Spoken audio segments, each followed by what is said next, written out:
بسم اللہ الرحمن الرحیم۔ مطالبہ الفرقان سورہ المومن مکی نمبر 40 آیت نمبر 49۔ قرآن مجید کی تفسیر خود قرآن مجید سے از علامہ غلام احمد پرویز صاحب، اخذ و تلخیص محمد اکبر دکشت بھاردواج، نظر ثانی ڈاکٹر انعام الحق۔ سورہ المومن آیت نمبر 49۔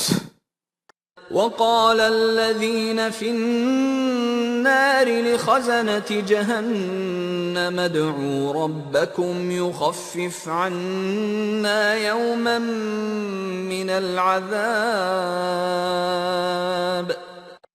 اور تباہی میں مبتلا جہنم کے محافظوں سے کہیں گے کہ اپنے پروردگار سے درخواست کرو کہ وہ اس عذاب میں کچھ وقت کے لیے ذرا کمی کر دے۔ آیت نمبر 50۔ قالوا اولم تك تأتيكم رسلكم بالبينات قالوا بلى قالوا فادعوا وما دعاء الكافرين إلا في ضلال۔ محافظ ان سے کہیں گے کہ کیا تمہارے پاس تمہارے رسول واضح دلائل لے کر نہیں آئے تھے؟ وہ کہیں گے کہ ہاں آئے تو تھے۔ محافظ کہیں گے تو اب تم خود ہی اپنے پروردگار سے ایسی درخواست کرو۔ وہ درخواست کریں گے لیکن کافروں کی درخواست کی پکار بالکل سدا بصحرا یعنی بے سود ثابت ہوگی۔ آیت نمبر 51۔ إنا لننصر رسلنا والذين آمنوا في الحياة الدنيا ويوم يقوم الأشهاد۔ یقیناً ہم مدد کرتے ہیں اس دنیا میں اپنے رسولوں کی اور ان لوگوں کی جو قوانین خداوندی کی صداقت پر ایمان لاتے ہیں، اور اس وقت بھی مدد کریں گے جب تمام اعمال کے نتائج ابھر کر سامنے آ جائیں گے۔ لا ننصرو کے معنی صرف مدد کرنا ہی نہیں ہوتے بلکہ اس کے معنی کسی کو غالب کرنا بھی ہوتے ہیں۔ ظاہر ہے جس کی خدا مدد کرتا ہے وہ ضرور کامیاب ہوتا ہے۔ اس آیت میں ہے کہ ہم اس دنیا میں اپنے رسولوں اور مومنین کی مدد کریں گے، انہیں کامیاب کریں گے۔ رسول نبی تو اب کوئی نہیں آئے گا، رہ گئے اپنے آپ کو مسلمان کہلوانے والے۔ ان کی حالت یہ ہے کہ غلبہ تو رہا ایک طرف، اپنی حکومتوں کے استحکام کے لیے بھی دوسروں کی مدد کے محتاج ہیں۔ قرآن تو کہتا ہے کہ وَأَنْتُمُ الْأَعْلَوْنَ إِن كُنتُم مُؤْمِنِينَ، سورہ 3 آیت نمبر 139۔ تم ہی غالب رہو گے بشرطے کہ تم مومن ہوئے۔ اب غلبہ تو مسلمانوں کے پاس نہیں ہے، تو پھر بات یہی ہے کہ ہم مومن نہیں ہیں۔ اگر ہم مومن ہوتے اور پھر بھی مغلوب ہوتے تو خدا سے پوچھ سکتے تھے کہ تیرا وعدہ کیوں پورا نہیں ہوا۔ کانا علی ربک وعدا مسئولا، سورہ 25 آیت نمبر 16 کے یہی معنی ہیں۔ آیت نمبر 52۔ يوم لا ينفع الظالمين معذرتهم وَلَهُمُ اللَّعْنَةُ وَلَهُمْ سُوءُ الدَّارِ۔ جنہوں نے ہمارے قوانین سے سرکشی برتی تھی، اس دن یا اس دور میں ان لوگوں کی معذرت ان کے کسی کام نہ آ سکے گی۔ وہ زندگی کی تمام خوشگواریوں سے محروم رہیں گے، ان کے لیے برا ٹھکانہ ہوگا۔ لعنت کے معنی زندگی کی خوشگواریوں سے محروم ہونا ہے۔ آیت نمبر 53۔ وَلَقَدْ آتَيْنَا مُوسَى الْهُدَى وَأَوْرَثْنَا بَنِي إِسْرَائِيلَ الْكِتَابَ۔ یہ تو تھی اہل فرعون کی داستان جن کی طرف ہم نے موسیٰ علیہ السلام کو ضابطۂ ہدایت کے ساتھ بھیجا اور بنی اسرائیل کو الکتاب کا وارث بنایا تھا۔ آیت نمبر 54۔ هُدًى وَذِكْرَى لِأُولِي الْأَلْبَابِ۔ اس ضابطۂ ہدایت میں عقل و بصیرت سے کام لینے والوں کے لیے سامان ہدایت و معزت تھا۔ امت محمدیہ ایک منتخب کردہ امت ہے۔ بنی اسرائیل کے پاس تو خدا کی کتاب اپنی اصلی حالت میں نہ رہی، جس میں عقل و بصیرت سے کام لینے والوں کے لیے سامان ہدایت و معزت تھا۔ اس لیے وہ کچھ کر کے نہیں دکھا سکتے جو ان کے انبیاء کرام نے کر دکھایا تھا، لیکن ہمارے پاس تو خدا کی کتاب اپنی اصلی حالت میں آج بھی موجود ہے۔ اس لیے ہم قرآن کے ذریعے وہ کچھ کر کے آج بھی دکھا سکتے ہیں جو رسول اللہ صلی اللہ علیہ وسلم اور صحابہ کبائر نے کر کے دکھا دیا تھا، کیونکہ اس امت کو بھی خدا نے وارث کتاب بنایا ہے، اور اس کے لیے لفظ استعمال کیا ہے استفینا، سورہ 35 آیت نمبر 32۔ ہم نے منتخب کر لیا۔ مسلمانوں کے ساتھ ہاتھ یہ ہوا کہ جامعین حدیث اور احادیث و روایات کی روح سے کی گئی تفاسیر نے قرآن کے معانی بدل دیے۔ آج اہل کتاب تو کہہ سکتے ہیں کہ ہم کیا کریں، ہمارے پاس تو اصلی کتاب نہیں رہی، لیکن ان مسلمانوں کو کیا ہوا جن کا دعویٰ ہے کہ ان کے پاس خدا کی اصلی کتاب ہے، لیکن ان کی کتاب کے دعوے کے الرغم یہ مغلوب کے مغلوب ہیں۔ یہ رسول اللہ صلی اللہ علیہ وسلم اور صحابہ کبار کی طرح غالب کیوں نہیں ہوتے؟ جواب یہ ہے کہ خدا کی اصل کتاب تو ہمارے پاس ہے، لیکن دین کو مذہب میں تبدیل کرنے والوں نے قرآن کے الفاظ کے مفاہیم بدل دیے ہیں، اور انہی کو ہم سینے سے لگائے چلے آ رہے ہیں۔ قرآن جو کچھ بیان کرتا ہے وہ صرف اور صرف قرآن کے مطابق زندگی بسر کرنے کا نتیجہ بیان کرتا ہے، نہ کہ خارج از قرآن کے اتباع کا۔ آیت نمبر 55۔ فاصبر ان وعد اللہ حق واستغفر لذنبك وسبح بحمد ربك بالعشی والابکار۔ اے رسول، تم اپنے پروگرام پہ نہایت استقامت و استقلال کے ساتھ مصروف عمل رہو۔ یقیناً اللہ کا وعدہ بالکل سچا ہے، اور اپنے اوپر لگائی گئی مخالفوں کی تہمتوں کے مضر اثرات سے محفوظ رہنے کے لیے قوانین خداوندی سے سامان حفاظت طلب کرتے رہو۔ اس کا طریقہ یہ ہے کہ تو خدا کے نظام ربوبیت کو عملاً متشکل کرنے کے لیے دن رات سرگرم عمل رہ، تاکہ نظام کے خوشگوار نتائج کو سامنے دیکھ کر ہر ایک کی زبان پر حمد و ستائش کے الفاظ آ جائیں اور مخالفین کی زبان کو تالا لگ جائے۔ سورہ 47 آیت نمبر 19، سورہ 48 آیت نمبر 2۔ لے زمبے کا، سورہ 40 آیت 55 سے مراد وہ چھوٹی چھوٹی کوتاہیاں بھی ہو سکتی ہیں جو خدا کے پروگرام کی تکمیل کے سلسلہ میں سرزد ہوں۔ اس کے علاوہ ذنب کے معنی مخالفانہ پروپیگنڈا اور جھوٹی تہمتیں بھی ہیں، جن سے حفاظتی تدابیر اختیار کرنے کے لیے کہا گیا ہے۔ سفر زندگی میں وحی کی روشنی میں ہر آن سرگرم عمل رہنا حمد کا موجب بنتا ہے۔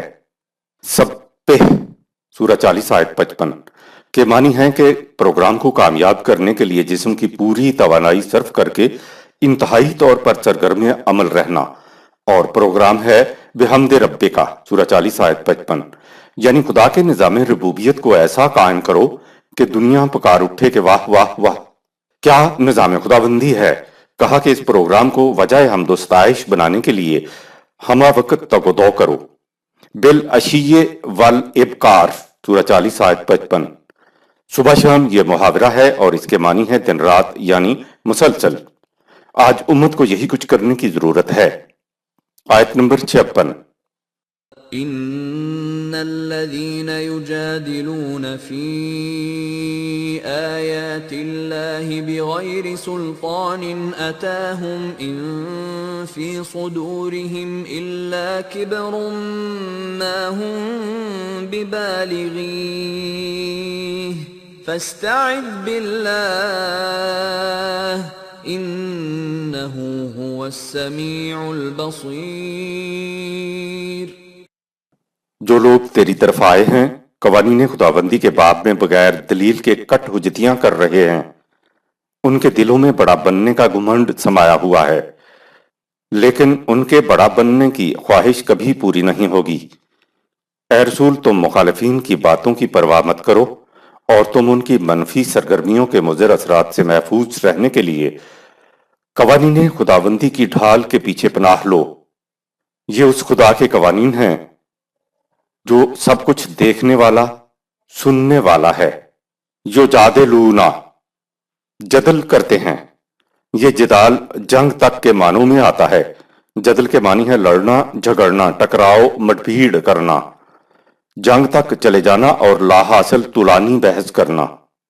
جدل تو بغیر دلیل کے دھاندلی سے کسی چیز کو منوانا ہوتا ہے۔ سلطان معنی ہے اتھارٹی، دلیل، حجت قاطع، اور یہ لفظ قوت کے لیے بھی استعمال ہوتا ہے۔ قرآن نے بتایا کہ قوت دراصل دلیل، ریزن کا نام ہے۔ اگر دلیل نہیں تو اس کو قوت نہیں کہتے، اس کو دھاندلی کہا جائے گا۔ دلیل سے غلبہ حاصل ہوتا ہے، اس لیے دلیل بڑی قوت ہے۔ فاستعذ، وہ چیز جس کو ڈھال بنا لیا جائے۔ فاستعذ باللہ، قوانین خداوندی کو ڈھال بناؤ، سپر بناؤ۔ قوانین خداوندی میں بڑی قوت ہے کیونکہ یہ دلیل پر مبنی ہیں۔ آیت نمبر 57۔ لخلق السماوات والأرض أكبر من خلق الناس ولكن أكثر الناس لا يعلمون۔ حقیقت یہ ہے کہ انسان کی تخلیق کے مقابلہ میں آسمانوں اور زمین، کائنات کی تخلیق بہت بڑی بات ہے، لیکن بہت سے لوگ اس حقیقت کو نہیں سمجھتے۔ سورہ 29 آیت نمبر 61، کہ جب کائنات خدا کے قوانین کے مطابق چل رہی ہے تو انسان کو بھی تو اسی کے قوانین کے مطابق زندگی بسر کرنا چاہیے۔ آیت نمبر 58۔ وما يستوي الأعمى والبصير والذين آمنوا وعملوا الصالحات ولا المسيء قليلا ما تتذكرون۔ جس طرح ایک اندھا اور آنکھوں والا ایک جیسے نہیں ہو سکتے، اسی طرح یہ بھی نہیں ہو سکتا کہ جو لوگ مستقل اقدار پر یقین رکھ کر ان کے مطابق معاشرے کو سنوارنے والے کام کریں، وہ ان لوگوں جیسے ہو جائیں جو معاشرہ میں ناہمواریاں اور بگاڑ پیدا کریں۔ حیرت ہے کہ تم ایسی کھلی حقیقت پر بھی غور و فکر نہیں کرتے۔ آیت نمبر 59۔ إن الساعة لآتية لا ريب فيها ولكن أكثر الناس لا يؤمنون۔ یاد رکھو کہ مستقل اقدار پر مبنی انقلاب نمودار ہو کر رہے گا، جس سے یہ واضح ہو جائے گا کہ یہ دونوں گروہ برابر نہیں۔ اس کے آنے میں کسی قسم کے شک و شبہ کی گنجائش نہیں ہے، لیکن اکثر لوگ ایسی یقینی بات کو تسلیم کرنے کے لیے بھی تیار نہیں ہوتے کہ الساعہ آئے گی۔ الساعہ کے معنی ہے وہ دن، وہ دور، وہ گھڑی جب زیر زمین ترتیب پاتے اعمال کے نتائج یکلخت اچانک محسوس طور پر ابھر کر سامنے آ جائیں۔ وہ دن، وہ دور، وہ گھڑی اس دنیا میں بھی آ سکتی ہے، اور موت کے بعد آخرت میں تو یقیناً آنی ہے۔ آیت نمبر 60۔ وقال ربكم ادعوني استجب لكم ان الذين يستكبرون عن عبادتي سيدخلون جهنم داخرين۔ اور تمہارے رب کا ارشاد ہے کہ تم زندگی کے ہر موڑ پر رہنمائی کے لیے ہمارے قانون کو آواز دو، یعنی اسے کنسلٹ کرو۔ میرا قانون تمہاری پکار کا جواب دے گا۔ میرے جواب کی صورت یہ ہوگی کہ میرا قانون تمہاری سیدھی راہ کی طرف رہنمائی کر دے گا۔ یاد رکھو جو لوگ قوانین خداوندی کی اطاعت سے سرکشی اختیار کرتے ہیں وہ ذلیل و خوار ہو کر تباہ کن عذاب میں مبتلا ہو جاتے ہیں۔ سورہ 2 آیت 186۔ آیت نمبر 61۔ اللہ الذي جعل لكم الليل لتسكنوا فيه والنهار مبصرا ان الله لذو فضل على الناس ولكن اكثر الناس لا يشكرون۔ اللہ تعالیٰ ہی ہے جس نے تمہارے لیے رات کو تاریک بنایا تاکہ تم اس میں سکون حاصل کرو، اور دن کو روشن بنایا تاکہ تم اس میں کام کر سکو۔ خدا نے انسانی جد و جہد کے لیے بڑی آسانیاں بہم پہنچائی ہیں، لیکن اکثر لوگ ان آسانیوں سے صحیح انداز سے فائدہ نہیں اٹھاتے۔ آیت نمبر 62۔ ذلكم الله ربكم خالق كل شيء لا إله إلا هو فأنا تؤفكون۔ یہ ہے تمہارا وہ اللہ جس نے تمہاری نشو و نما کے لیے ہر ضروری شے کو تخلیق کیا۔ اس کے سوا کائنات میں کسی کا اقتدار و اختیار نہیں، تو تم اس کے قوانین کی طرف آنے کی بجائے کس طرف پھر جاتے ہو؟ سورہ 29 آیت نمبر 61۔ آیت نمبر 63۔ كذلك يؤفك الذين كانوا بآيات الله يجحدون۔ جس طرح تم قوانین خداوندی کو چھوڑ کر دوسری راہیں اختیار کر رہے ہو، اسی طرح تم سے پہلے ان لوگوں نے بھی قوانین خداوندی کے باب میں کٹ حجتیاں کیں، تو جو انجام ان کا ہوا وہی تمہارا ہوگا۔ آیت نمبر 64۔ اللہ الذي جعل لكم الأرض قرارا والسماء بناء وصوركم فأحسن صوركم ورزقكم من الطيبات ذلكم الله ربكم فتبارك الله رب العالمين۔ اللہ وہی ہے جس نے تمہارے لیے زمین کو رہنے کے قابل بنایا اور آسمان یعنی فضا کو محفوظ چھت بنایا۔ سورہ 21 آیت نمبر 32۔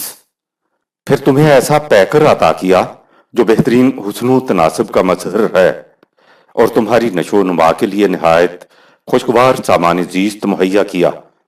یہ ہے تمہارا وہ اللہ جو نہ صرف تمہاری بلکہ جملہ اقوام عالم کی نشو و نما کرتا ہے۔ سوچو کس قدر بابرکت ہے وہ ذات جو ربوبیت عالمین کی ذمہ دار ہے۔ قرارن کا مفہوم، اس لفظ قرار سورہ 40 آیت نمبر 64 ہی سے لفظ مستقر ہے۔ ایک لفظ تو ہے سکن جس کے معنی ٹھہرنا، سکون یا سکونت اختیار کرنا، اس میں پھر سے متحرک ہونا نہیں ہوا جاتا۔ دوسرا لفظ ہے قرار، ایک متحرک شے جب کسی مقام پہ تھوڑی سی دیر کے لیے رک جائے اور پھر سے متحرک ہو کر آگے چلے تو اس رکے رہنے کے عرصہ کو قرار یا مستقر کہتے ہیں۔ ویسے اس کے معنی ٹھہرنے کی جگہ قرار آنا ہوتے ہیں۔ زمین اپنے محور ایکسیل کے گرد 1000 میل فی گھنٹہ کی رفتار سے گھوم رہی ہے، اور ساتھ ہی نظام شمسی کے ساتھ کسی اور مقام کی طرف بھی جا رہی ہے۔ پھر زمین گول بھی ہے۔ خدا کی شان ہے کہ زمین کو اس قسم کا بنایا، لیکن اس کے باوجود ہم اس پر بڑے اطمینان سے چلتے پھرتے ہیں، لیٹتے بیٹھتے اور سوتے ہیں، لیکن ہمیں محسوس تک نہیں ہوتا کہ زمین گول ہے اور اتنی رفتار سے گھوم رہی ہے۔ کہا کہ یہ ہمارے قانون کی کار فرمائی ہے کہ اتنی متحرک زمین کو تمہارے ٹھہرنے کی جگہ بنایا۔ متحرک نطفہ رحم مادر میں قرار پکڑتا ہے تو صرف 9 مہینوں کے لیے، اس کے بعد اس نے اس دنیا میں مزید متحرک ہونا ہوتا ہے۔ مرنے کے بعد ایک اور مستقر آئے گا اور نہ جانے کتنے مزید مستقر آئیں گے۔ گویا زندگی سراسر متحرک ہے۔ قرار تو اسی صورت میں ہوگا کہ ایک متحرک شے کہیں آ کر تھوڑے وقت کے لیے رکے اور پھر آگے چلے۔ زمین پر انسان کی زندگی قرار ہے، لہٰذا اس نے آگے بھی چلنا ہے۔ عیسائیوں کا عقیدہ ہے کہ زمین کائنات کا مرکز ہے، کیونکہ اس پر خدا کا بیٹا خدا خود آیا تھا۔ اگر کہا جائے کہ زمین نہیں، کائنات کا مرکز سورج ہے اور زمین گھوم رہی ہے، تو عیسائیوں کے زمین مرکز ہے کہ عقیدے پر زد پڑتی تھی۔ اس لیے انہوں نے گلیلیو سائنسدان 1564 تا 1642 عیسوی کو سزائے موت سنائی، جس نے کہا کہ زمین گردش کر رہی ہے، لیکن باطل عقائد کب تک ٹھہر سکتے ہیں؟ آج زمین کی گردش کو سب مان رہے ہیں۔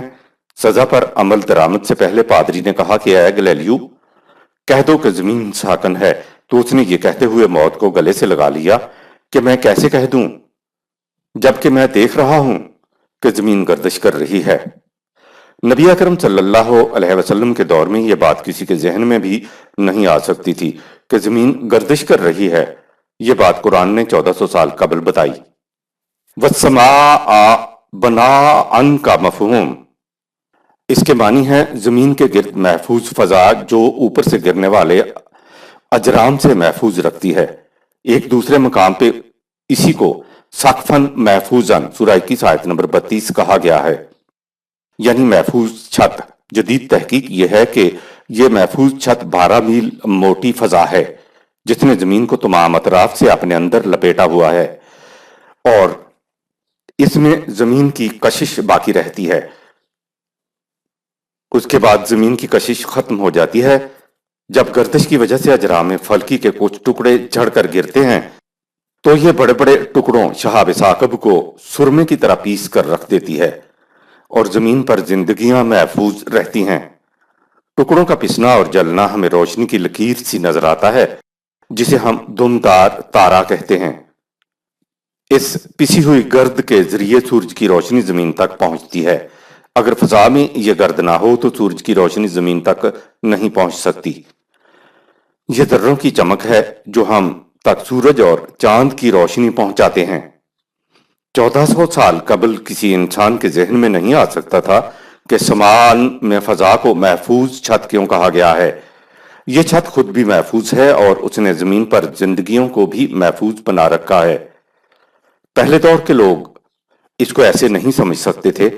ہم دہریہ فاسق و فاجر سائنسدان کے انکشافات کے شکر گزار ہیں جن کی وجہ سے بات ہماری سمجھ میں آ گئی ہے۔ ان کی علمی تحقیقات نے قرآن کریم کے ان حقائق کا ثبوت بہم پہنچا دیا ہے۔ قرآن نے کہا ہے کہ کائنات کے چھپے ہوئے حقائق جوں جوں بے نقاب ہوتے چلے جائیں گے، ہر حقیقت قرآن کریم کے کسی نہ کسی دعوے کا ثبوت بنتی چلی جائے گی۔ زندگی ایک توانائی ہے جسے ہم جسمانی شکل کے بغیر محسوس ہی نہیں کر سکتے۔ وَصَوَّرَكُمْ فَأَحْسَنَ صُوَرَكُمْ سورہ 40 آیت نمبر 64۔ اور تمہیں پیکر عطا کیا اور پیکر بھی حسین ترین۔ یہ ایک حقیقت ہے کہ جب تک کوئی شے شکل فارم میں نہ ڈھل جائے ہمیں نظر نہیں آ سکتی۔ مثلا جب تک توانائی پیور انرجی محسوس شکل اختیار نہ کر لے وہ محسوس نہیں ہو سکتی اور نہ ہی ہمیں نظر آ سکتی ہے، یعنی ہم اس کا اپنے حواس خمسہ سے ادراک نہیں کر سکتے۔ جب زندگی کوئی شکل و صورت اختیار کر لیتی ہے تو تب ہمیں زندگی کا پتہ چلتا ہے۔ خدا المصور اس لیے ہے کہ وہ غیر محسوس چیزوں کو محسوس شکل میں تمہارے سامنے لاتا ہے۔ قرآن نے انسان کے متعلق احسن تقویم سورہ 95 آیت نمبر 4 کہا ہے۔ احسن سپرلیٹو ڈگری ہے جس کے معنی ہے انسان کو بہترین اعتدال و تناسب و توازن کے ساتھ پیدا کیا ہے۔ جب انسان کے اندر توازن بگڑتا ہے تو وہ بیمار ہو جاتا ہے۔ ڈاکٹر حکیم انسان کے اندر کے توازن و تناسب کو ٹھیک کر دیتے ہیں تو یہ صحتیاب ہو جاتا ہے۔ خدا مخلوق کے ساتھ ہی نشو و نما کے لیے رزق کا بندوبست بھی کرتا ہے۔ وَرَزَقَكُم مِّنَ الطَّيِّبَاتِ سورہ 40 آیت نمبر 64۔ اور تمہارے لیے خوشگوار سامان ربوبیت رزق فراہم کیا۔ طیب کے معنی ہے مزاج کے مطابق خوشگوار۔ عربوں کے ہاں رزق اس سامان نشو و نما کو کہتے تھے جو پر وقت اور بقدر ضرورت مل جائے۔ طیب کہہ کر بتا دیا کہ رزق کا خوشگوار اور مزاج کے مطابق ہونا بھی ضروری ہے۔ مثلا رحم مادر میں بچے کی نشو و نما اور سامان نشو و نما کا انداز الگ ہوتا ہے، لیکن بچے کے پیدا ہوتے ہی سب سے پہلی ضرورت ہوا کی ہوتی ہے جسے خدا نے وافر مقدار میں پھیلا دیا ہے۔ چھاتی میں پیدائش سے پہلے دودھ نہیں ہوتا، لیکن پیدائش کے ساتھ ہی دودھ کے چشمے ابل پڑتے ہیں۔ بچے میں جبلت ودیت کر دی گئی کہ وہ دودھ کے سرچشموں کی طرف لپکے۔ یہ ہے خدا کا نظام ربوبیت جو از خود جاری و ساری ہے۔ بعد میں انسانی مداخلت بیچ میں آ جاتی ہے۔ اس کے لیے کہا کہ ہمارے عطا کردہ قوانین کے مطابق اپنے اختیار و ارادے سے زندگی بسر کرو۔ جیسی ربوبیت رحم مادر میں اور بعد میں دودھ کے مرحلے میں ہوئی تھی ویسی ہی ربوبیت تمہاری اب ہمارا نظام کرے گا۔ اس آیت کے تحت اوپر بیان کردہ حقائق بیان کرنے کے بعد کہا ذالکم اللہ ربکم سورہ 40 آیت نمبر 64۔ یہ ہے تمہارا اللہ جس کی طرف ہم توجہ دلاتے ہیں، اس کی صفت ربکم ہے۔ آیت نمبر 65۔ هو الحي لا إله إلا هو فادعوه مخلصين له الدين الحمد لله رب العالمين۔ وہ ہمیشہ زندہ رہنے والی ذات ہے، اس کے سوا کائنات میں کسی کا اقتدار و اختیار نہیں، تو تم خالصتاً اسی کے قوانین کی اطاعت کرو، کیونکہ صرف خدا کے قوانین ہی اپنی ربوبیت عالمینی کی وجہ سے باعث حمد و ستائش ہیں۔ الحیو اور فدعوہ کا مفہوم، الحیو وہ جو از خود زندہ ہو، اپنی زندگی یا حیات کے لیے کسی کا محتاج نہ ہو اور دوسروں کو حیات دینے والا ہو اور ہر زندگی کا سہارا ہو۔ فدعوہ دعا کے معنی عربوں کے ہاں اطاعت اختیار کرنا اور فرما برداری اختیار کرنا ہے۔ اسی لفظ سے ہمارے ہاں لفظ دعا ہے، جس کے معنی عربوں کے ہاں سے مختلف ہیں۔ ہم دعا کرتے ہیں کہ یا اللہ یہ کر دے، یا اللہ فلاں کے صدقے فلاں کام کر دے، یعنی ہم کچھ نہیں کریں گے۔ یا اللہ تو خود ہی کر دے، فلاں کے صدقے میں کچھ کر دے، جبکہ قرآن تو کہہ رہا ہے فدعوہ مخلصین لہ الدین، سورہ 40 آیت نمبر 65۔ تو تم خالصتاً اسی کے قوانین کی اطاعت کرو۔ مانگنا دعا نہیں ہے، خدا کے قوانین کی اطاعت کرنا دعا ہے۔ آیت نمبر 66۔ قل إني نهيت أن أعبد الذين تدعون من دون الله لما جاءني البينات من ربي وأمرت أن أسلم لرب العالمين۔ اے رسول تم ان سے کہہ دو کہ میرے پاس انسانوں کے لیے نظام ربوبیت کا واضح ضابطہ آ چکا ہے، مجھے حکم دیا گیا ہے کہ میں اس خدا کے قوانین کے سامنے سر تسلیم خم کر دوں جو ربوبیت عالمینی کا ذمہ دار ہے۔ اس کے سوا تم جن ہستیوں کے اقتدار و اختیار کو تسلیم کرتے ہو ان کی اطاعت سے مجھے روک دیا گیا ہے۔ آیت نمبر 67۔ هو الذي خلقكم من تراب ثم من نطفة ثم من علقة ثم يخرجكم طفلا ثم لتبلغوا أشدكم ثم لتكونوا شيوخا وَمِنكُم مَّن يُتَوَفَّى مِن قَبْلُ وَلِتَبْلُغُوا أَجَلًا مُّسَمًّى وَلَعَلَّكُمْ تَعْقِلُونَ۔ اللہ وہی ہے جس نے تمہاری تخلیق کی ابتدا مٹی یعنی بے جان مادہ سے کی، پھر بہت سے مدارج طے کرانے کے بعد تمہاری پیدائش اس کے قانون کے مطابق نطفے سے ہونے لگی، پھر نطفہ رحم مادر میں خون کے لوتھڑے میں تبدیل ہوا، پھر اس کا قانون تمہیں انسانی بچہ کی شکل میں دنیا میں لے آیا۔ خدا کے قانون کے مطابق تم میں سے بعض جوانی کی عمر کو پہنچتے ہیں، بعض بڑھاپے کو پہنچتے ہیں، اور تم میں سے بعض بچپن ہی میں وفات پا جاتے ہیں، اور بعض اس سن شعور تک پہنچتے ہیں جہاں انسان عقل و فکر سے کام لینے کے قابل ہوتا ہے۔ آیت نمبر 68۔ هو الذي يحيي ويميت فإذا قضى أمرا فإنما يقول له كن فيكون۔ اللہ وہی ہے جس کے قانون کے مطابق زندگی ملتی ہے اور موت بھی۔ اس کا طریقہ تخلیق یہ ہے کہ جب وہ عالم امر میں کسی بات کا فیصلہ کر لیتا ہے تو اس کو حکم دیتا ہے کہ ہو جا، تو شے وجود پذیر ہونا شروع ہو جاتی ہے۔ کن کا تعلق عالم امر سے ہے جسے ہم نہیں سمجھ سکتے، البتہ فیکون کا تعلق عالم خلق سے ہے جسے ہم سمجھ سکتے ہیں۔ آیت نمبر 69۔ أَلَمْ تَرَ إِلَى الَّذِينَ يُجَادِلُونَ فِي آيَاتِ اللَّهِ أَنَّىٰ يُصْرَفُونَ۔ ذرا ان لوگوں کی حالت پر تو غور کرو جو قوانین خداوندی کے بارے میں کٹ حجتیاں کرتے ہیں۔ ان سے پوچھو کہ وہ خدا کے قانون کو چھوڑ کر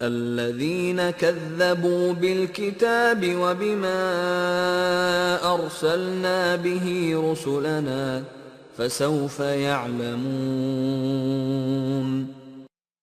یہ وہ لوگ ہیں جنہوں نے الکتاب قوانین خداوندی کو جھٹلا دیا اور ان چیزوں کو بھی جھٹلایا جن کے ساتھ ہم نے اپنے رسولوں کو بھیجا تھا، پس یہ عنقریب جان لیں گے کہ ان کا انجام کیا ہوتا ہے۔ انسانیت کے ہر عمل کا نتیجہ صرف قیامت پر ہی موقوف نہیں، وہ یہاں بھی ظہور میں آتا ہے۔ فَسَوْفَ يَعْلَمُونَ سورہ 40 آیت نمبر 70۔ یہاں سوف آیا ہے، اس کے معنی ہے جلد معلوم ہو جائے گا، عنقریب یہ بات ہو جائے گی، تو جلدی ان کو معلوم ہو جائے گا کہ قوانین خداوندی کی تکذیب سے کیا ہوتا ہے، کیا نتیجہ نکلتا ہے، بہت جلد معلوم ہو جائے گا۔ تو جو کچھ معلوم ہوگا وہ تو اسی دنیا میں ہوگا، آگے ہے کہ جب ان کی گردنوں میں طوق ہوں گے، زنجیروں میں جکڑے ہوئے ہوں گے، تو کشاں کشاں ان کو جہنم کے کھولتے ہوئے پانی میں ڈالا جائے گا اور پھر آگ میں چونک دیے جائیں گے۔ سورہ 40 آیت نمبر 71-72۔ یہاں جہنم کی زندگی کی کیفیت بتائی ہے۔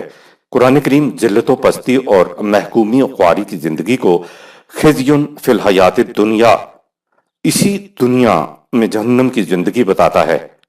دنیا کی جہنم میں انسانوں کے احکام کی زنجیروں میں جکڑے ہوئے ہوتے ہیں، ان کی محکومیت کے طوق پہنے ہوئے ہوتے ہیں، جہنم کی دہشت سے وہ چل نہ سکیں گے، انہیں گھسیٹ کر وہاں لایا جائے گا۔ زمین پر خدا بن جانے کا انجام تو ظہور نتائج کے وقت جہنم میں جھونک دینا ہی ہوتا ہے۔ قرآن کو خدا نے مہیمن کہا ہے، یعنی یہ سابقہ انبیاء کرام کی تعلیم کو بھی اپنے اندر محفوظ رکھتا ہے۔ جو قرآن کو جھٹلاتے ہیں وہ اپنے ان انبیاء کی تعلیم کو بھی جھٹلاتے ہیں جنہیں وہ تسلیم کرتے ہیں۔ آیت نمبر 71۔ إذ الأغلال في أعناقهم والسلاسل يسحبون قبل از وقت ان کا انجام ہم بتاتے ہیں، ان کی گردنوں میں طوق ہوں گے اور پاؤں میں زنجیریں گھسیٹے جائیں گے۔ آیت نمبر 72۔ في الحميم ثم في النار يسجرون کھولتے ہوئے پانی میں اور پھر آگ میں جھونک دیے جائیں گے۔ آیت نمبر 73۔ ثم قيل لهم أين ما كنتم تشركون ان سے پوچھا جائے گا کہ کہاں ہیں وہ جنہیں تم خدائی میں شریک سمجھا کرتے تھے۔ آیت نمبر 74۔ من دون الله قالوا ضلوا عنا بل لم نكن ندعو من قبل شيئا كذلك يضل الله الكافرين اور خدا کے قوانین کو چھوڑ کر ان کے قوانین کی اطاعت کیا کرتے تھے، اب بلاؤ ان کو مدد کے لیے۔ یہ کہیں گے کہ ہمارے ٹھہرائے ہوئے شریک تو ایسے گم ہوئے کہ اب کہیں دکھائی ہی نہیں دیتے، بلکہ حواس باختگی میں یہ تک کہہ دیں گے کہ ہم تو کسی چیز کو بھی نہیں پکارتے تھے۔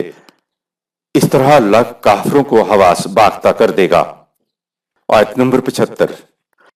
ذلكم بما كنتم تفرحون في الأرض بغير الحق وبما كنتم تمرحون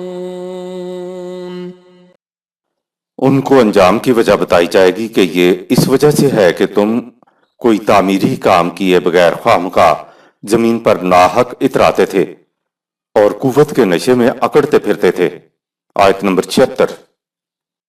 ادخلوا ابواب جہنم خالدین فیہا فبئس مثوى المتکبرین ان سے کہا جائے گا کہ اب تم مختلف دروازوں سے جہنم میں ہمیشہ رہنے کے لیے داخل ہو جاؤ، دیکھو ناحق تکبر کرنے والوں کا یہ ٹھکانہ کس قدر برا ہے۔ آیت نمبر 77۔ فاصبر إن وعد الله حق فإما نرينك بعض الذي نعدهم أو نتوفينك فإلينا يرجعون۔ اے رسول، ان کو واضح طور پر ان کے انجام سے آگاہ کر دو اور ان کے بعد اپنے پروگرام پر نہایت مستقل مزاجی سے آگے بڑھتے رہو۔ یقیناً خدا کے سب وعدے سچے ہیں۔ یا تو ہم ان کے انجام سے متعلق انتباہ کا کچھ حصہ تمہاری زندگی میں سامنے لے آئیں گے، یا تمہاری وفات کے بعد ان کا انجام ان کے سامنے آئے گا۔ ان کا ہر قدم اس وقت بھی ہمارے ہمہ وقت سرگرم عمل قانون مکافات کے نتائج کی طرف اٹھ رہا ہے۔ نتائج کب سامنے آتے ہیں یہ دیکھنا ہمارا کام ہے۔ سورہ 43 آیت نمبر 42، سورہ 23 آیت 95، سورہ 10 آیت 46۔ قانون سے دل و دماغ اور طبیعت کی ہم آہنگی انسان کو جرت اور یقین محکم کی دولت سے نوازتی ہے۔ اِنَّ وعد اللہ حق، سورہ 40 آیت نمبر 77۔ اللہ کا وعدہ یعنی اس کا قانون حقیقت بن کر سامنے آ جاتا ہے۔ دلیل ریزن سے دل و دماغ اور طبیعت ہم آہنگ ہوں تو اس کی کیفیت کو قرآن یوں بیان کرتا ہے: ثُمَّ لَا يَجِدُوا فِي أَنفُسِهِمْ حَرَجًا مِّمَّا قَضَيْتَ، سورہ 4 آیت نمبر 65۔ اس کے بعد دل کی کیفیت یہ ہو جاتی ہے کہ حکم کے خلاف دل کے اندر بھی کوئی گرانی محسوس نہیں ہوتی، کیونکہ حکم کو اس نے خود دل و دماغ کی رضامندی سے قبول کیا ہوتا ہے۔ انسان کے اندر یقین محکم کی دولت اسے استقامت کے ساتھ قانون پر عمل پیرا رکھتی ہے۔ اس کا ایمان ہوتا ہے کہ اللہ کا وعدہ یعنی اس کا قانون کا نتیجہ حقیقت بن کر سامنے آ جائے گا۔ وعدہ کے معنی جو ہمارے ہاں رائج ہیں وہ وعدہ کے معنی نہیں ہیں۔ عربوں نے وعدہ کو حق کے ساتھ مشروط کر دیا، اور حق کا لفظ وہ اس وقت کہتے ہیں جب کسی تھیوری، کسی نظریہ، کسی فارمولہ، کسی قانون کے نتائج محسوس طور پر سامنے آ جائیں۔ یہ جو نظریہ عمل میں آ کر محسوس شکل میں اپنے دعویٰ کے مطابق نتائج دے دے تو نظریے کی تصدیق ہو جاتی ہے کہ ہاں یہ حقیقت ہے۔ یعنی فارمولہ، نظریہ، قانون یا تھیوری کی حقیقت محض حقیقت منتظر نہ رہے بلکہ لباس مجاز میں سامنے آ جائے۔ یاد رہے قرآن کریم دا موسٹ سائنٹیفک چیز ہے۔ یہ ایک فارمولہ دیتا ہے اور کہتا ہے کہ جاؤ عمل کی لیبارٹری میں اس کو ٹیسٹ کرو۔ عمل سے پہلے خدا کا وعدہ یعنی قانون ایک فارمولہ یا دعویٰ ہی ہوتا ہے کہ اس کا نتیجہ یہ کچھ نکلے گا۔ عمل کرنے کے بعد جب دعویٰ کے مطابق نتیجہ سامنے آتا ہے تو پھر فارمولے کو حق کہا جاتا ہے۔ اب آپ قرآن کریم کے ایک فارمولے پر عمل تو اس دنیا میں کریں اور عمل کے نتیجے کو اخروی قیامت پہ اٹھا رکھیں، تو کون جیتا ہے تیری زلف کے سر ہونے تک؟ غالب۔ قرآن تو اس دنیا میں انسان کو انسانی زندگی بسر کرنا سکھاتا ہے۔ وہ تمہارے اس دنیا کے معاملات سنوارتا ہے، یہاں تک کہ یہاں کے معاملات سنورنے کے بعد زندگی جو موت کے بعد بھی آگے چلتی ہے وہ بھی سنور جاتی ہے۔ لیکن انسانی معاملات کا اس دنیا میں سنورنا پہلے ہے، تبھی تو حقیقت منتظر لباس مجاز میں اس دنیا میں سامنے آئے گی۔ حقیقت لباس مجاز میں تبھی نظر آئے گی۔ اِنَّ وعد اللہ حق، یقین ہو کہ خدا کا وعدہ یعنی قانون سچا ہے اور اس کا نتیجہ ایک دن حقیقت ثابتہ بن کر سامنے آئے گا۔ یہ یقین، یہ ایمان ہو تو انسان قرآن کے فارمولے پر استقامت کے ساتھ عمل کرتا ہے اور اپنے عمل کے محسوس نتیجے کو اسی دنیا میں دیکھ لیتا ہے۔ قرآن نے جو دعویٰ کیا ہے، وعدہ کیا ہے، عمل کرنے سے وہی کچھ ہو کر رہے گا جیسا کہا گیا ہے۔ انسان جم کر استقامت کے ساتھ عمل پیرا اسی وقت ہوتا ہے جب اسے یقین ہو کہ میرے عمل کا نتیجہ حقیقت بن کر میرے سامنے آئے گا۔ اس لیے کہا فاصبر، اپنے پروگرام پہ استقامت پکڑ، جمے رہو۔ نبی کریم صلی اللہ علیہ وسلم کی معصوم آرزو اور خدا کا روکھا جواب۔ رسول اللہ صلی اللہ علیہ وسلم کی نبوی زندگی مسلسل تکالیف برداشت کرتے ہوئے، صعوبات سہتے ہوئے گزری۔ ہجرت کے بعد مسلسل 7 سال جنگیں لڑنا پڑی۔ چھوٹی بڑی جنگوں کو اگر شمار کیا جائے تو 80-82 کے قریب بنتی ہیں۔ اگر جنگ نہ بھی ہو تو مخالفین کون سا گھر میں چین سے بیٹھنے دیتے تھے؟ ایسے حالات میں آپ صلی اللہ علیہ وسلم کے قلب اطہر میں ایک معصوم سی آرزو نے انگڑائی لی کہ یا اللہ، مجھے اور میرے ساتھیوں کو بھی یہ یقین تو ہے کہ تو نے جو کچھ کہا ہے کہ تیرا نظام غالب آ کر رہنا ہے، اس پہ تو ہمیں یقین ہے، لیکن یہ کب ہوگا؟ کشمکش کا مرحلہ طویل سے طویل تو ہوتا جا رہا تھا، تو اس چیز کا دل میں آ جانا بعید از قیاس نہیں تھا کہ یا اللہ، یہ کچھ جو ہم کر رہے ہیں، کیا اس کے محسوس نتائج میری زندگی میں سامنے آ جائیں گے، یا میری ساری عمر اسی طرح سے مار کھاتے کھاتے ہوئے ہی گزر جائے گی؟ جذباتی بات تو یہ ہے کہ خدا کو کہہ دینا چاہیے تھا کہ اطمینان رکھو، تمہاری زندگی میں ہی ہو جائے گا، جیسا کہ ہوا بھی تو تسلی ہو جاتی، لیکن خدا تو ایسا سخت قانون والا ہے، اتنی تسلی بھی نہ دی۔ کہا فائما نوریجنہ کا بعض الذی نعدہم او نتوفینہ کا، سورہ 40 آیت 77۔ یا تو ہم ان کے انجام سے متعلق انتباہ کا کچھ حصہ تمہاری زندگی کے سامنے لے آئیں گے، یا تمہاری وفات کے بعد ان کا انجام ان کے سامنے آئے گا۔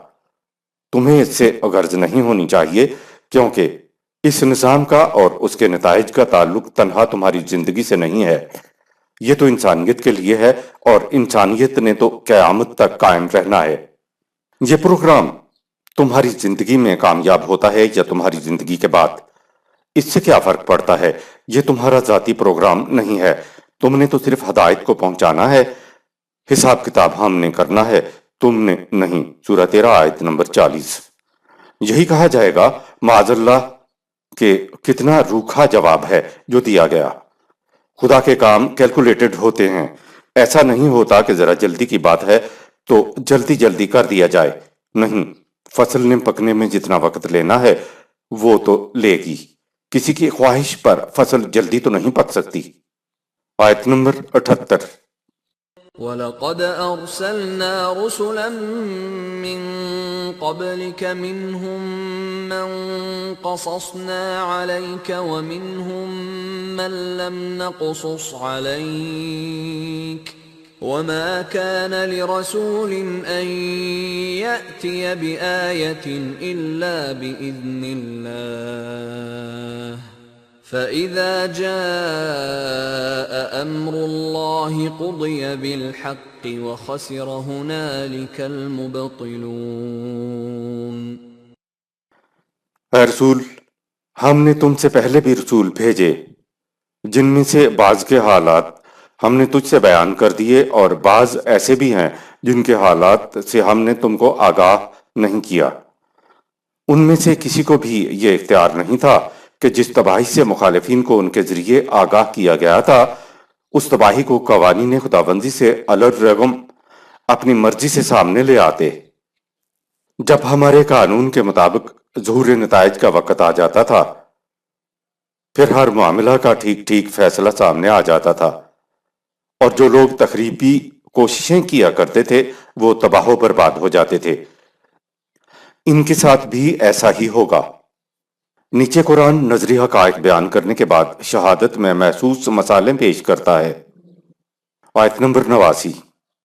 اللہ الذي جعل لكم الانعام لتركبوا منها ومنها تأكلون۔ اللہ وہ ہے جس نے تمہارے لیے مویشی پیدا کیے، ان میں سے بعض پر تم سواری کرتے ہو اور بعض کا گوشت کھاتے ہو۔ آیت نمبر 80۔ وَلَكُمْ فِيهَا مَنَافِعُ وَلِتَبْلُغُوا عَلَيْهَا حَاجَةً فِي صُدُورِكُمْ وَعَلَيْهَا وَعَلَى الْفُلْكِ تُحْمَلُونَ۔ اور ان مویشیوں میں تمہارے لیے اور بھی بہت سے فوائد ہیں، نیز ان پر سامان لاد کر تم اپنی منزل مقصود تک پہنچ جاتے ہو۔ ان مویشیوں کے علاوہ تم کشتیوں پر سوار ہو کر بھی سفر کرتے ہو۔ آیت نمبر 81۔ وَيُرِيكُمْ آيَاتِهِ فَأَيَّ آيَاتِ اللَّهِ تُنْكِرُونَ۔ غور کرنے کے لیے یہ ذات خدا کی نشانیاں ہیں، تو تم اس کی کس کس نشانی سے انکار کرو گے؟ آیت نمبر 82۔ أفلم يسيروا في الأرض فينظروا كيف كان عاقبة الذين من قبلهم كانوا أكثر منهم وأشد قوة وآثارا في الأرض فما أغنى عنهم ما كانوا يكسبون۔ کیا یہ لوگ زمین میں چلے پھرے نہیں کہ دیکھتے کیا انجام ہوا ان کا جو ان سے پہلے ہو گزری اقوام تھیں؟ وہ ان سے تعداد اور قوت اور زمین میں سے پیدا ہونے والے سامان زیست میں بھی بڑھ چڑھ کر تھیں۔ ان کا مال و دولت اور کسب و ہنر انہیں تباہ کن نتائج سے بالکل نہ بچا سکے۔ آیت نمبر 83۔ فلما جاءتهم رسلهم بالبينات فرحوا بما عندهم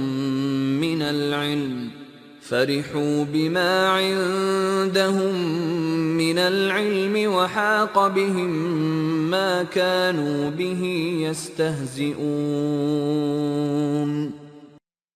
جب ان کے پاس ان کے رسول واضح دلائل کے ساتھ آئے تو وہ اپنے پاس موجود باطل علم پر ہی نازا رہے، اور جس عذاب کا وہ مذاق اڑایا کرتے تھے اس نے انہیں آ دبوچا۔ آیت نمبر 84۔ فلما رأوا بأسنا قالوا آمنا بالله وحده وكفرنا بما كنا به مشركين۔ جب انہوں نے ہمارے عذاب کو اپنے سامنے کھڑے دیکھا تو کہنے لگے کہ ہم خدائے واحد پر ایمان لاتے ہیں، اور جن ہستیوں کو ہم اس کے ساتھ شریک سمجھتے تھے ان سے انکار کرتے ہیں۔ آیت نمبر 85۔ فلم يك ينفعهم إيمانهم لما رأوا بأسنا سنة الله التي قد خلت في عباده وخسر هنالك الكافرون۔ لیکن عذاب کو سامنے دیکھ کر ایمان لانے نے ان کو کچھ فائدہ نہ دیا۔ یہ خدا کی سنت یعنی وہ اٹل قانون ہے جو انسانی دنیا میں شروع سے چلا آ رہا ہے۔ اس قانون کا ماحاصل یہ ہے کہ جو لوگ قوانین خداوندی کے مطابق چلنے سے انکار کرتے ہیں وہ ہمیشہ نقصان میں رہتے ہیں۔ ایمان وہی مفید ہو سکتا ہے جو ظہور نتائج سے پہلے لایا جائے، کیونکہ اس صورت میں ابھی وقت ہوتا ہے کہ انسان صحیح اعمال سے سابقہ باطل اعمال کے مضر اثرات کا ازالہ کر سکے۔ یہاں سورہ المومن اختتام پذیر ہوئی۔ شکریہ۔ صدق اللہ العظیم۔